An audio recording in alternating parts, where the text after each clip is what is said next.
আবার আর্টিকেলের উপর আরো কিছু নিয়ম নিয়ে আলোচনা করব। আমরা বোর্ডে দেখতে পাচ্ছি প্লুরাল কমন নাউনের পূর্বে সাধারণত আর্টিকেল বসে না।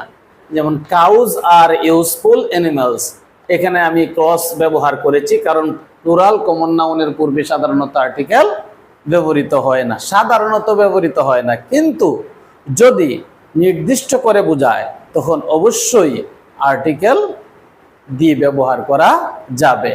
যেমন দ্য কাউজ অফ ইন্ডিয়া, ইন্ডিয়ার গরুগুলা আর হোয়াইট, সাদা। এখানে লক্ষ্য করেন আমরা নির্দিষ্ট করেছি দ্য কাউজ অফ ইন্ডিয়া। কোন জায়গার গরু? ইন্ডিয়ার গরু। এইরকম একটা কোয়ালিফাইং ফ্রেজ, এরকম কোয়ালিফাইং ফ্রেজ ব্যবহার করেও নির্দিষ্ট করা যায়, তখন অবশ্যই আর্টিকেল দিয়ে ব্যবহার করতে হবে। এমনকি প্রথম বাক্যে যদি প্লুরাল কমন নাউন উল্লেখ থাকে, পরবর্তী বাক্যে যদি এই কমন নাউনগুলাই উল্লেখ থাকে, তখনও আর্টিকেল দিয়ে ব্যবহার করে নির্দিষ্ট করা যায়। তখন এই দিকে বলা হয় ডেফিনিট দি। এখন এই দিকে কি বলা হবে? ডেফিনিট দি। অপরিচিত ব্যক্তি, অনির্দিষ্ট ব্যক্তি, বস্তু, প্রাণী প্রথমবার উল্লেখ করার সময় আর্টিকেল এ এন বসে। যেমন I so A boy in the room, আমি রুমে একটা বালককে দেখেছিলাম। এই বালকটাকে আমি আগে থেকে চিনিও না, জানিও না, সে আমার কাছে অপরিচিত একজন ব্যক্তি, বালক। পরবর্তী বাক্যে যদি এই বালকের কথা আবার উল্লেখ করি, তখন অবশ্যই আর্টিকেল দিয়ে ব্যবহার করতে হবে। এরপরে হি কিল্ড এ স্নেক, সে একটা সাপকে হত্যা করেছিল। স্নেক হচ্ছে সিঙ্গুলার কমন নাউন।